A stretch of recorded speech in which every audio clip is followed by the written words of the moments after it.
more quickly you can achieve it if you put your head down and focus on it. Because our 5-year goal we achieved in 5 months. We started our store 5 months. I was with Window World for 8 months uh, total, and like 2 or 3 months after that, we had our own store here in Fargo, and then that would have been 2017. So we've grown from it was just my wife and I the first year doing the installs, the sales, running the back end of the business. Knew nothing about business to the point now where we have roughly 15 employees, including a leadership team, back end support, service department. We have a fully operational trim shop, so we're doing all of our own trim and molding, spraying paint. Um, and I'm to the point now where I can work from my basement and basically just oversee operations. And yeah, it's been a whirlwind, but it's been an amazing experience. Welcome to the Roll Up and Roll Out podcast. Sit down with blue-collar business owners and inspired entrepreneurs to get the industry insights from the leaders that grow our local communities and learn how to scale your business. Regardless of GED, these people know how to GSD. Here is your host, Paul Childers. Let's get to work. Welcome back, everybody, to another episode of Roll Up and Roll Out. It is a podcast focused around blue-collar business owners who may or may not have their GED, but every single one of them has their GSD and they know how to get shit done. Today we got Carter Brower, right? I hope I said your last name right, Brower. I had with Window World of Fargo. We were just discussing beforehand how easy it is to like butcher people's names, and it's always a pressure situation when you do intros. So I appreciate you being here, Carter. I'm gonna let you introduce yourself and your company and tell us kind of a little bit how you got into it. Yeah, thanks, Paul. First off, I really appreciate you having me on. Love doing these things. So I was a carpenter for 15 years prior to opening our store here in Fargo, North Dakota. So I grew up on a farm, grew up working just like backbreaking labor. Parents had a landscaping company. That's sort of all I knew was just like, if you work harder, that's how you win in life. That is how it always was. That's what we were taught. And I mean, it served me well, but I recognized I graduated high school in 2006. I worked in the trades through high school, and then through the recession, I had to keep jumping ship from store or from different trades. So like roofing, siding, windows, hardwood flooring, some tile work, doing additions, building houses. I learned everything from top to bottom how to build a house. But I recognized it would have been back in 2015, 2016. I was, swinging a hammer, wearing a tool belt, 40 hours a week. I was putting in about 30 hours a week on the side, doing side projects to fund the house we were flipping and living in. And one Saturday afternoon, my wife's friend was over and she's like, dude, do you ever stop working? Like, how many hours you work a week? Because you're never not working. And I'm like, I don't know. I haven't added it up. So I sat and I added it up. It's like 84 hours at Saturday at 4 p.m. And I still had to work Sunday. I was building a cabinet set in my basement. So I was literally working till like midnight. And it was just like one of those, I think I was living on sawdust, just to stay alive. And that night I realized like, okay, gotta do something different. I'm pretty good at sales, I think. I mean, almost every person I ever met with to sell a side job to, I sold. Probably because I was my prices were way too low. It's like, hell yeah, I'll hire you. But I ended up applying for some sales jobs, and then I started selling for Window World in La Crosse, Wisconsin. And then from there, with my background in construction, I got to learn how to do the installs. I learned the service, the sales. I sort of thought, hey, I know how to run this business. It's easy. I'm already doing it myself anyways. I might as well, start my own. So my wife and I opened up. We set a 5-year goal to open up our own store. We chose Fargo because it's a boom town. I mean, the growth, there's nothing to stop the growth. It's been growing incredibly quickly for the last 20 years. And plus we have some family in the Dakotas, and as a Window World being a franchise, there's only so many markets available. Yep. So that was where I learned if you set a goal, how much more quickly you can achieve it if you put your head down and focus on it. Because our 5-year goal we achieved in 5 months. We started our store 5 months. I was with Window World for 8 months total, and like 2 or 3 months after that, we had our own store here in Fargo, and then that would have been 2017. So we've grown from it was just my wife and I the first year doing the installs, the sales, running the back end of the business. Knew nothing about business to the point now where we have roughly 15 employees, including a leadership team, back end support, service department. We have a fully operational trim shop, so we're doing all of our own trim and molding, spraying paint. And I'm to the point now where I can work from my basement and basically just oversee operations. And yeah, it's been a whirlwind, but it's been an amazing experience. Yeah, it's fascinating what you said kind of about the goal aspect of it. And one of the things I always like to ask when people bring that up was that a goal that you guys not only had and talked about, but did you guys actually write that down? And did you put any kind of specific dates on there? Because I know everybody talks about goals and how, they make a manifestation, if you will, happen. But if you write them down and put a date on it, it makes it that much more realistic. Was that what you guys did on that to own your own franchise, basically? I don't know if we physically wrote it down, but it was a series of serious conversations, and just the agreement between the two of us that this is what we're going to work towards. For me, like with my parents having the landscaping company, I sort of grew up. I think the entrepreneurial spirit was sort of built into me, and so I always just knew deep in, like, I knew in my heart that I was going to own a business someday. No idea how I was going to get there, and then honestly, it wasn't until I married my wife that I actually started taking life seriously, and actually like showing up to work every single day. And so, Funny how that works. yeah, yeah. Um, and so, and also she was the first person in my life that, or the first relationship I had that, would boost me up if I was down. Typically previous relationships, it was like I'd get a little bit higher up and they'd pull you back down. And so, um, it was just such a symbiotic relationship for us that we both agreed on the goal. And then so my older brother, we partnered with him because he had the business acumen. So it was more of the day that I pitched him on the idea, and he surprisingly was like, yeah, let's do it. I looked over at my wife and like, you want to move to Fargo? And she's like, yep. And my brother and I looked at each other and we're like, damn, she actually said yes. Okay, we're doing this. And then boom, like we reached out to the corporate office and said, hey, we're serious. We want to start the process. And within like 60 days of that, or no, within a couple of weeks, we were down in corporate, pitching to corporate because you have to like earn the franchise rights. Yep. And then we had 3 months to open from that point. So from the time we made the decision, it was like a total, it was like a total of 5 months, I guess, from actually saying we're doing it to we're here.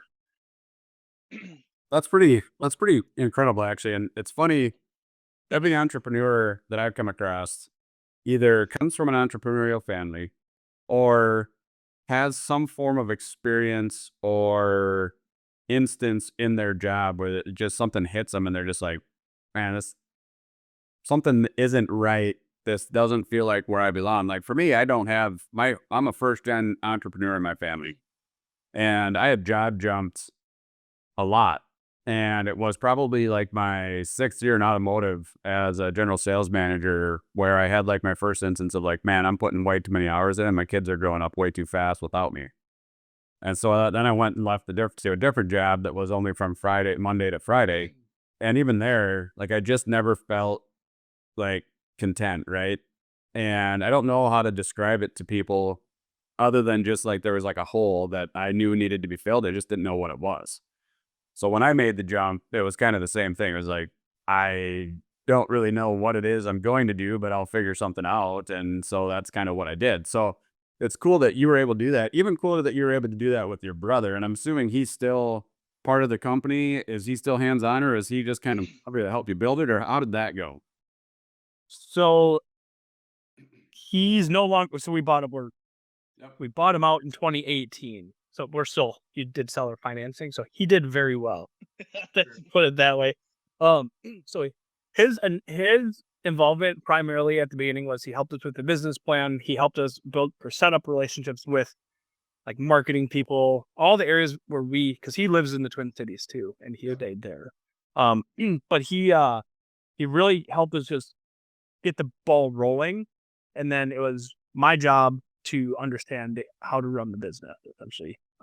But where the areas I had no experience, period, was marketing and well, I guess any business acumen, period. I learned on the fly.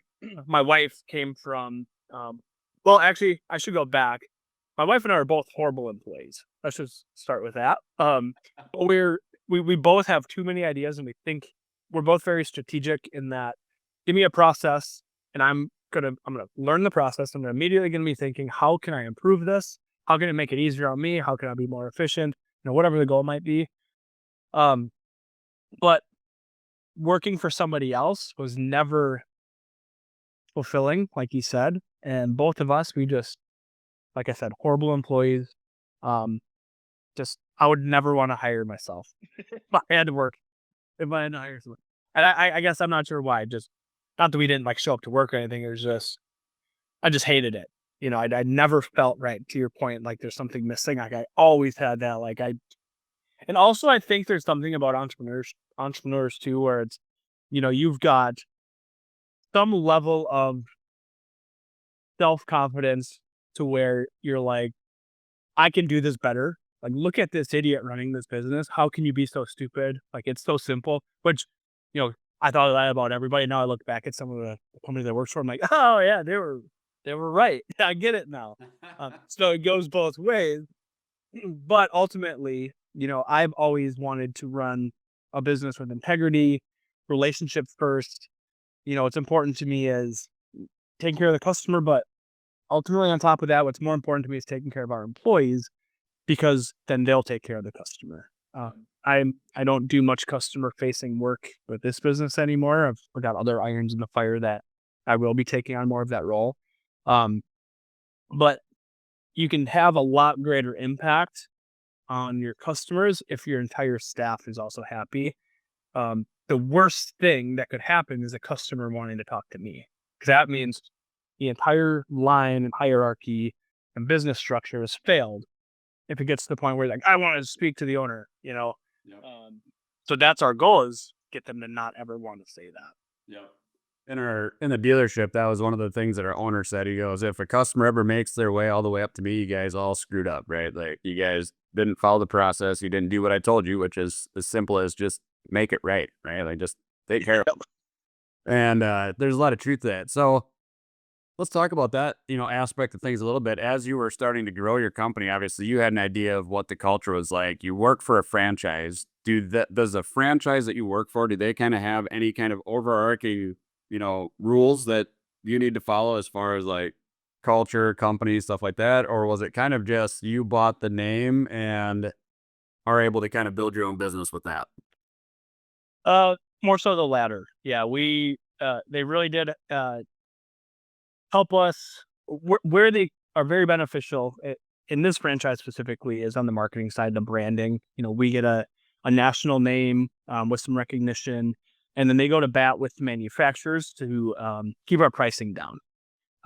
It makes it pretty easy for them. They have some pretty significant leverage because of the volume we do nationwide. They're 200 plus Window World stores. We're doing 2 to 3 million windows a year at this point. So that's really big, but other than that, they don't do much. There's not much for requirements. We're able to run the business how we want. I run the marketing. That's sort of my role now. From a high level marketing perspective, I manage the relationships with all the marketing partners that we work with. But it's really nice to have that system. For me, there are systems and processes. Like, there is a sales system that they sort of set us up with. They have best practices, a good place to start, but they also give us the freedom to do what works in our specific markets. And that, when it comes to, Fargo, North Dakota, we could have 60 degrees. Like this just happened. We had 60 degrees, and then it can be literally 70 below zero 2 weeks later. And so, I mean, we have to do things a lot differently and a lot more precisely than they do down in Georgia or LA, where it's 70 degrees every day of the year and it never rains. No. So they allow us to like set our pricing where it needs to be, and our install takes a lot more labor. Our customers, like, we can't get away with a 16th inch gap in our trim work. We can't. We'll get a call back. It's just the way that it is. In some other states and some other areas, they can, just, it's a 150-year-old house. Person doesn't really care. They just want it something better than what they have. Yeah. So, so there is a ton of leeway, and that's really what drew me to Window World, is giving us the base of having some systems in place that we can use, but then we've built and we're trying to take it to the next level and, implement technology in every every department if we can get the technology going, so that my big thing is, like, there's a lot of moving parts in construction. So the more automated you can be, the less human interaction you can have through the process, the more likely you are to get through it without mistake. And that's what we're really working on, and trying to work with corporate on improving in as many areas as we can. Yeah. So we're sort of like ahead of the game, I would say, being one of the younger Window World owners in the country, one of the newer stores. We're trying to sort of blaze a path for everybody. Yeah. It is funny, I graduated in 2004, and a lot of people in that, like, I don't know what you want to call our generation, the elder millennial or whatever group we're in, but, like, a lot of people in our generation, like, tend to, like, whine about, like, their money situation. And I'm sitting here going, somebody's got to take these businesses over from these baby boomer guys that are all retiring here. And, there's a lot of people out there that are pushing, like, oh, you need to do this and you need to buy this type of business. And I'm sitting here going, build relationships with these people.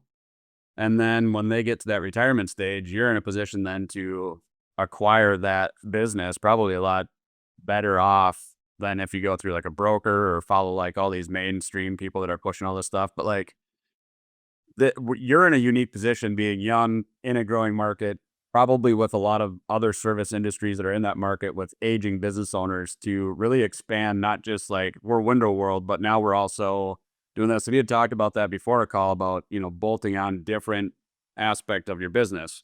Window World as a franchise, do they offer the other parts of that, or is that just stuff that you've been bringing in as you've been building out your space in Fargo? Other stuff, as in, like, technology? It's technology and, like, different, like, services that you're providing for, maybe like the siding and all that other kind of stuff. For, like, house. So, yep. So they have it laid out. So they have preferred vendors. So if we don't have to sell siding, we don't have to sell roofing. Actually, you have to get approved to be allowed to sell roofing, just because of the liabilities and stuff that come along with roofing and stuff like that. But they lay it out. So, hey, if you want to sell siding, you have to sell this brand, so that everyone's staying on brand, and we're not selling steel over here and LP over here and, cement board down here. That's sort of the way they lay it out. As far as technology goes, they have built us a custom CRM, which is super nice, and it works perfectly for what we need it to do. As far as after the sale, we have a pipeline that, once a sale occurs, we can follow that project through the pipeline. What we're working on is a software that helps us better record the sales process. So when we're going to measuring windows, there could be 10 different styles of windows in the house. If it's an old house, it's got multiple additions put on it. You just never. So for us to be able to track, okay, this window gets this window gets this window gets this. And then what we're looking at doing is integrating with the manufacturer, so that we can just, once we have it built out in just call it our sales work order, we just push a button and say, boom, push the order through to the manufacturer. Because right now we're having to we have a somewhat automated work order, but then we have to go and manually enter it into the system. And then from there, we have a separate system in the CRM for the contract. So we're just trying to simplify all of that. and then give us a better way to communicate with the customer, keep them informed like during the install. So there'll be like the sales portion, then it goes into the Window World CRM, and then it'll go to the actual install side, and then everything will sort of get the data to live in the CRM. But we're very big on collecting data, using data to make our decisions. There's an app where you can, it's essentially record your sales conversation with the customer. It's called Rilla Voice. And it gives you analytics based on like the percentage of time you spoke compared to the percentage of the time the customer spoke. And then it takes all of that data. So say salesman A only talks 30% of the time and they close at 70%. And it takes all those numbers and says, hey, what's salesman A doing? Like what words are they using? What type of closing tactics are they using? And then they can take that and say, hey, salesman B, C, and D, this is what salesman A is doing. You need to work on this, this, this, and this, just based on the conversational data. So we're looking at also integrating that into the app if possible too. Because we try to, as hard as we can, to make decisions without the emotion. Because I got an emotional guy. I get tied to people. I'm a relationships guy. So I can't be allowed I'm not allowed to hire people anymore. Because if you walk in the door, I'm like, I had a rough, I don't want to say a rough upbringing, because that's not how it was. I put it bluntly, I was an asshole when I was 18 to 22. And so, I messed up. I got myself in some trouble and stuff, and I got through it. And I'm, now I'm living a different life. So I see everyone, I'm like, oh, they can turn it around. Like, you're a crackhead. Well, we'll get you off a crack. You'll be a great employee. Like, no, you can't be doing that. So, there are certain good in others. Yeah, you see the good in others. Yeah, I get that. And I don't ever want to say that that's a weakness, but I definitely have experienced that in hiring as well, where it's like, they seem like a really good person who's trying to turn their life around. We'll give them a chance. And then it just blows up in your face multiple times. But, we're kind of coming up on the 21-minute mark here, but what is your favorite part, as just kind of a last question? Like, what is your favorite part about owning and running your own company? Two things. I would say the freedom to build what I want to build. This, simply put, coming from a building background, like I built my first treehouse when I was 8, and there's like I just loved like creating something that didn't exist, and I think that's why I fell in love with construction in general. Like I still, do house projects on our house and stuff, and I'm just like, I love that. Like, oh, I did that, and to be able to do that on a larger scale, but more so building systems and people and seeing people grow and blossom within the company. Like our sales manager came in with pretty much zero experience, and now he is just an absolute powerhouse. We have our top sales guy. He was a cop for 8 years, came in. I promised him he'd make 60 grand a year, full commission. He's like, oh man, I have to make that. He's going to make like over 200 grand this year, his fourth year. So just seeing these guys progress, and like that truly is the cherry on top. But for me, like from a personal fulfillment standpoint, it's definitely just like building something and continuing reiterating things. I think one of my favorite, not a quote, sayings is, a sailboat never is directly on the course line. They're always pointed to the direction they want to go, and they're constantly making corrections to eventually get to where you want to go. But if you don't have that point set, you're just going to end up freaking going in circles. And so I just love that business. There's never, I love and hate that there's never an end to business. Like there's not an end to your business. Like there's going to be more stuff tomorrow. Yep. But being able to just look back, like, dang, like look at this thing we built. I didn't even realize I was working that hard, but look at this now. That would be my favorite part. Cool. Well, man, I appreciate your time and being on the show and sharing kind of your perspective. I know you guys have busy days, so I'm always grateful when a business owner has time to take out and just share it and give some information and perspective. So thank you.